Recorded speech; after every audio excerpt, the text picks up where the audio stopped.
Vladimir Putin semakin konflik di perbatasan Ukraina dengan genosida.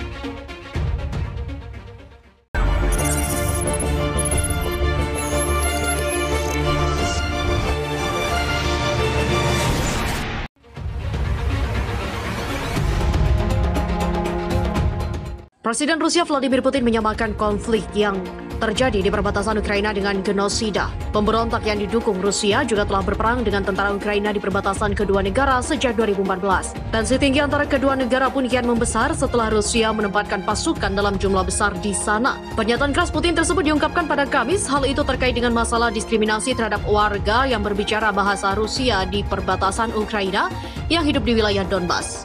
Ia mengatakan, Rusofobia menjadi langkah awal dari genosida. Pihaknya melihat dan tahu apa yang terjadi di Donbas ini jelas seperti genosida, kata Putin.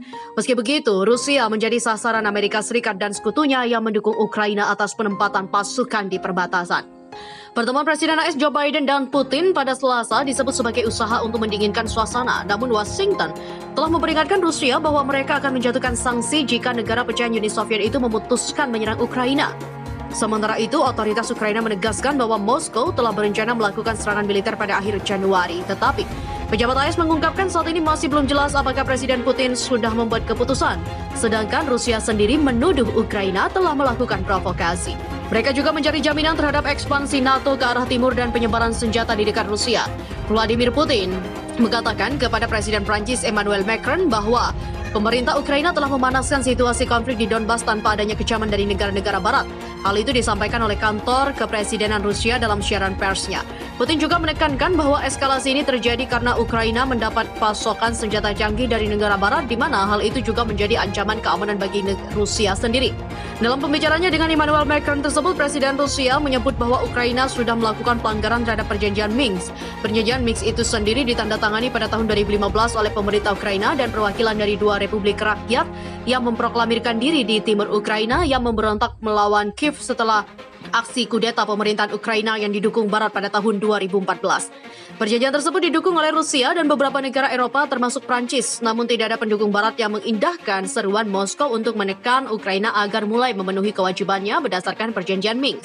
Selain melakukan pelanggaran terhadap perjanjian Minsk, Parlemen Ukraina juga disebut tengah meninjau RUU yang akan mencegah pemberian amnesti kepada para pemberontak di Donetsk dan Luhansk, dua wilayah yang memisahkan diri. Sementara itu, perjanjian Minsk menyarankan pemberian gerasi kepada semua orang yang tinggal di wilayah ini sebagai prasyarat untuk reintegrasi dua wilayah itu ke Ukraina.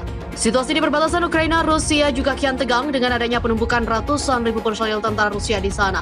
Beberapa waktu lalu, intelijen Amerika Serikat bahkan memperingatkan ada kemungkinan Rusia akan melakukan agresi militer pada awal tahun depan. Di tengah kekhawatiran bahwa penumpukan pasukan Rusia di dekat perbatasan Ukraina dapat memicu kemungkinan serangan, kali ini Moskow diprediksi akan menghadapi perlawanan yang lebih kuat. Namun Ukraina bakal kekurangan sumber daya melawan kekuatan Rusia yang superior baik di darat, laut maupun udara. Jika agresi Rusia benar terjadi, dia tak punya pilihan. Setiap rakyat Ukraina siap mati dengan senjata di tangan, kata veteran perang Kolonel Vyacheslav Vlasenko. Ukraina tak akan pernah menjadi bagian dari Rusia. Jika kami harus membuktikan pada Kremlin bahwa Ukraina punya hak atas kebebasan dan kemerdekaan, kami siap untuk itu, tandas veteran berusia 53 tahun itu. Pendapat senada juga diungkapkan Mykola Sunurovsky, seorang analis militer untuk lembaga independen Razumkov Center di Kiev. Dia mengatakan militer Ukraina telah membuat banyak kemajuan dalam beberapa tahun terakhir berkat bantuan persenjataan dan pelatihan dari meski terbatas, hingga kini Ukraina masih tetap canggih dari asing, termasuk rudal anti-tank Amerika Serikat dan pesawat nirawak alias drone Turki. Sebelumnya pada 2014 di Crimea, tentara Rusia nyaris tak menghadapi perlawanan saat mengambil alih semenanjung Laut Hitam.